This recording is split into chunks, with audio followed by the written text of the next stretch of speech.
Bago ko po simulan ang ating video ngayong araw ay sasagutin po muna natin ang katanungan ng atin pong isang kasaka. Sabi niya, "Sir, yung pong aking lupa ay napapansin ko po ay parang nagkakalakalawang at acidic na po. So nakikita niya po or napagmasdan niya na yung kanyang tanim ay hindi na lumalaki, hindi na nagsusuwi or hindi nababansot na siya. Ano daw po ba ang pwede nating i-apply? Kapag po ganyan ang atin pong lupa ay dahil nga po sa pagiging acidic ay hindi na-absorb ng halaman yung atin pong mga nutrients na inilalagay. So, ang akin pong inirekomenda ay pwede po tayong gumamit ng Guano Pure. Ito po ay isang organic fertilizer na meron pong nutrient content na 22% ng phosphorus. Ano po? Ito po ay maganda para i-condition po yung ating lupa at dahil po ito ay meron 22% ng phosphorus, malaki din po ang itinutulong nito para pahabain, paramihin, palusugin ang ugat ng atin pong mga halaman. So mga kailangan lang po tayo ng 6 hanggang 10 bag nito kada isang ektaryang ating sinasaka. So ito pong Guano Pure ay ipot ng kabag sa madaling salita. Ito po yung kanyang sako. Ano po? Produkto rin po ito ng Ezertech Corporation.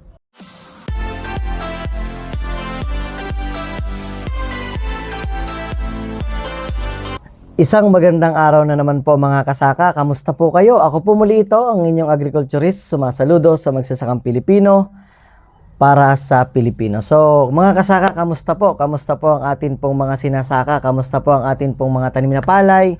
Kamusta po ang mga tanim nating mais? Kung tayo po ay nagtatanim ng sibuyas, nagtatanim ng gulay, kamusta po?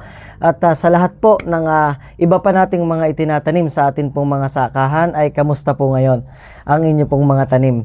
Ngayon po ay ipapakilala ko po sa inyo ngayon ang isang produkto ng Ezertech Corporation. Actually, ito po ay hindi na bago dahil meron na po tayong mga kasaka na nakakagamit nito sa iba't ibang parte po ng Pilipinas. At dito po sa Mindoro ay gamit na po ito sa atin pong sibuyas, ganun din po sa atin pong palayan at sa atin pong mga maisan. Pero pwede rin po ito sa gulay at sa mga iba pa po nating itinatanim. So, ipinapakilala ko po sa inyo ang produkto ng Ezertech Corporation. Ito pong nasa aking harapan. Ang pangalan po nito or ito po ay tinatawag namin as Tri-Pack Triple Power Yield Booster. So, pag sinabi pong Tri-Pack, ibig sabihin po niyan hindi lang isa, hindi lang dalawa, kundi ito po ay tatlo. Ano po, 3 gamot na pinagsama-sama sa isang box at napakaganda po ng synergy or yung resulta kapag po itong 3 gamot na ito ay pinagsama-sama ng pag-apply sa atin pong mga sinasakang crops. Ano po? So, ano po ba yung mga nilalaman ng Tri-Pack Triple Power na ito ng Ezertech Corporation? So, isa-isahin po natin, ano? So, ito pong Tri-Pack ay sabi ko nga kanina, hindi lang po isa kundi 3 ano po na pinagsama-sama. So unahin po natin. Ito pong Tri-Pack, pag ito po ay inyong binili ay meron po tayo ditong dinero or ito po ay monopotassium phosphate. Isa po siyang inorganic fertilizer. So sa madaling salita po, ito po ay foliar fertilizer. Para saan po ba ang foliar fertilizer at bakit po ba maganda na gamitin natin itong dinero sa atin pong mga tanim? Kasi po ito pong dinero ay meron pong nutrient content na phosphorus at saka po potassium. Meron po itong 51% ng phosphorus. Ano po ba ang ginagawa ng phosphorus sa atin pong mga halaman? Siyempre po, tumutulong po yan para ang ating ugat. Ang ugat ng atin pong halaman ay pahabain, paramihin, palusugin. Ano po? Nang sa ganun po, kapag mahaba, malusog, marami ang ugat, kapag po tayo ay naglagay ng mga nutrients, ano po, ng mga pataba, ay agad po itong masisipsip. At dahil mahaba po ito, malayo po yung nararating, kaya ito po ay nakakatulong din para yung mapigilan or makatulong kapag po tag-init or nakakaranas po ng drought sa inyo pong lugar. At ang pangalawa po, ito po ay meron pong 34% ng potassium. Ito naman po yung tutulong sa atin pong halaman sa pagpapabulaklak hanggang sa pagpapabunga. So, ito po ang mahalagang ginagampan or gawain ng dinero na malaking tulong po sa atin pong mga halaman. Ito po ay merong phosphorus content na 51 at merong potassium content na 34. So, ito po ang unang laman ng Tri-Pack Triple Power ng Ezertech Corporation. So, pangalawa po ay dahil meron na po tayong foliar fertilizer, kapag po tayo ay nag-a-apply, nakasanayan po natin na maglahok o magsama. Ano po, sanay po tayo sa mixing.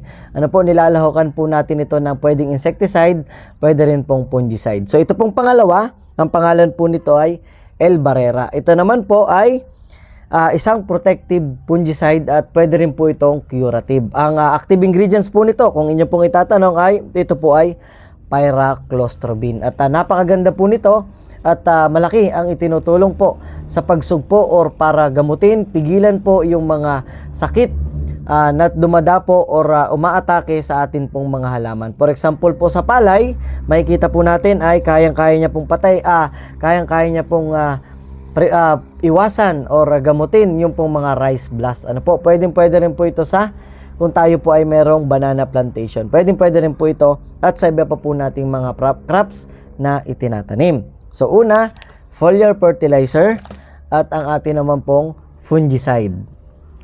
At ang pinakahuli po ay ito pong braso. Ito naman pong braso, ito po ay isang brasinolide. Ano po? Ito po ay plant growth regulator. So malaki po ang naitutulong ng plant growth regulator sa atin pong mga halaman or ng brasinolide, dahil simula po sa pagluluto ng halaman ng sarili niyang pagkain, simula sa pagpababunga, maging sa paglaki nito, ay malaki po ang ginagawa at yung ginagampanan nito. For example po, ito po yung nag-i-enhance or pwede rin sabihin natin na gumigising or tumutulak. For example po, nag-apply po tayo ng foliar fertilizer. Sasabihin po niya dun sa phosphorus, phosphorus, yung ating ugat, masyadong maikli, pumunta ka doon, pahabain mo, paramihin mo. Ganon din naman po sa potassium. So, uutusan niya po si potassium or gigisingin niya, ano? Gawin mo yung trabaho mo, pagandahin mo ang bunga, patamisin mo, ganyan po. So, sa fungicide naman, ang gagawin din po niya ay sasabihin niya, for example, dun sa isang dahon or sa isang parte ng katawan ng ating pong halaman ay merong sakit ng fungus or merong umaatake. So, parang gagawin niya, pumunta ka doon. Ano? Pumunta ka doon sa lugar na yon dahil inaatake ng fungus, gamutin mo yon. Uutusan niya tong El Barrera. Kaya napakaganda po na ito pong tatlong gamot na ito ay pinagsama-sama na. Ano po, napakaganda po nung resulta nito. At kung itatanong nyo po kung gaano karami yung magagamit natin sa isang hektarya, ito pong isang box na ito ay good for 1 hectare na po yan. So ang gagawin lang po natin, kung tayo po ay sa isang hektarya ay nakaka-10 tangke, so ang gawin po natin sa balde ay maglagay lang po tayo ng 10 tabo. So pag yun po ay isinali natin sa knapsack sprayer, for example po ay 16 liters. So isang tabo lang po kada knapsack sprayer. Kung tayo naman po ay nakaka-6 na tangke lang sa isang hektarya, so 6 na tabong tubig lang. Tapos tigi isang tabo lang sa isang knapsack sprayer. So ang una po natin gagawin, ang una po nating ilalagay sa balde or tutunawin sa tubig ay ito pong dinero, dahil ito po ay powder. At ito po ay kalahating kilo. At ang pangalawa po ay ito pong isunod natin yung El Barrera. At ang pangatlo po nating ihahalo ay ang braso. So hahaluin po natin siya, at kapag ito po ay na ayos na yung pagkakahalo or pagkakamix, ay pwede na po tayong tumakal ng isang tabo at i-spray na po ilagay sa ating sprayer. At kailan naman po natin na dapat at magandang i-apply ito pong tatlong gamot na ito, ano?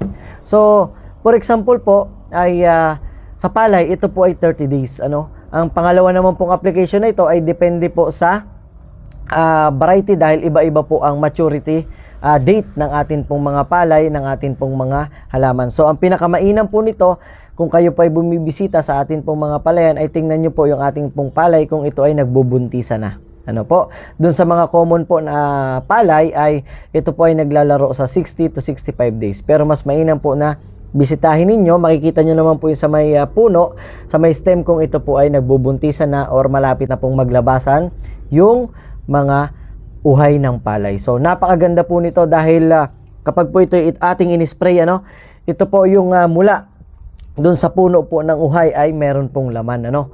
Kaya kapag gano'n ang nangyari, yung buto ng palay ay syempre po lahat yan may laman, walang ipa. So ang resulta po niyan ay mabigat at magandang ani. Lalo na po ngayon, napakaganda po ng presyo ng palay. Dito po sa amin ay naglalaro sa 25 to 26 pesos po ang fresh. At kung ito po ay ating tutuyuin ay 31 pesos daw po ngayon. So napakaganda. Kaya naman po, Sana po ay makagamit po kayo nito pong ating Tri-Pack Triple Power. Ito po ay produkto ng SRTech Corporation. At itanong nyo lang po sa inyo pong mga suking agricultural supply kung meron po silang tinda nito. Dito po sa Mindoro, available po ito dito sa Nauhan, available sa Pinamalayan, hanggang Occidental Mindoro, San Jose, Sablayan, available po ito. Sabihin nyo po ay Tri-Pack Triple Power na produkto po ng SRTech Corporation. So, maraming salamat po sa panonood. Sana po ay makasubo kayo nito. Hindi ko man po sinasabing gamitan nyo lahat agad yung inyo pong palayan. Gumamit lang po kayo para sa 1 hektarya or 2 para makita nyo po yung pagkakaiba dun sa hindi na-playa ng Tri-Pack Triple Power. So, paano po? Maraming salamat po sa palaging panonood at pagsuporta sa atin pong YouTube channel. Hanggang sa muli.